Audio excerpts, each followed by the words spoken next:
रूस नाम का एक बहुत बड़ा देश है। वहाँ एक किसान रहता था। एक दिन वह अपने खेतों में काम कर रहा था। तभी उसने देखा कि उसके राज्य के महाराज उसके खेत में आए।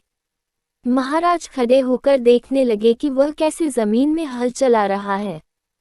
फिर उन्होंने पूछा, इतनी मेहनत के बाद महीने भर में कितना कमा लेते हो?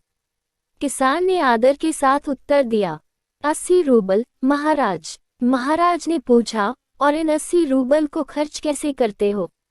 महाराज, मैं पूरे पैसों के 5 हिस्से करता हूँ। पहला हिस्सा राज्य के कर्ज में जाता है, दूसरे हिस्से से मैं अपना कर्ज चुकाता हूँ, तीसरा हिस्सा मैं उधार दे देता हूँ, चौथे हिस्से से घर का खर्च चलता हूँ और पांचवा हिस्सा मैं दान में दे देता हूँ। राजा को ये बात सुनकर बड़ा आश्चर्य हुआ। वे समझ नहीं पाए कि कोई व्यक्ति हर महीने उधार भी देता है, उधार चुकाता भी है और दान भी देता है, ऐसा कैसे हो सकता है? उन्होंने किसान से कहा, एक हिस्से से तुम राज्य के कर्ज चुकाते हो, एक से घर का खर्च चलाते हो, ये बात समझ में आई, लेकिन बाकी के 3 हिस्सों वाली बात समझ में नहीं आई।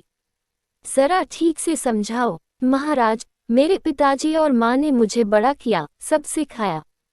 उन्होंने जो कुछ आज तक मेरे लिए किया वह मेरे ऊपर उधार है। अब मेरी बारी है उनकी सेवा करने की, इसीलिए एक हिस्सा मैं उनकी देखरेख पर खर्च करता हूँ। इस तरह मैं उनका कर्ज चुकाने की कोशिश करता हूँ।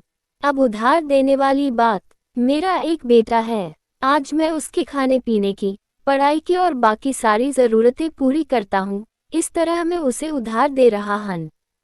कल को जब वह बड़ा होगा तो वह हमारी देखभाल करेगा, ठीक उसी तरह जैसे मैं अपने माता पिता को करता हूँ, और तब मैं समझूंगा कि मेरा उधार चुक गया। रही बात दान करने की, तो यह एक हिस्सा मैं अपनी बेटी के लिए खर्च करता हूँ। जब वह बड़ी हो जाएगी तब मैं उसका विवाह कर दूंगा। वो हमें छोड़कर दूसरे घर चली जाएगी। इस तरह जो कुछ भी मैं उसके लिए करूंगा, दान समझकर ही करूंगा। पूरी बात समझने के बाद महाराज बड़े ही प्रसन्न हुए। उन्होंने मान लिया कि किसान बहुत ही चतुर और हाजिर जवाब है। उन्होंने किसान को अपना न्याय मंत्री नियुक्त कर लिया।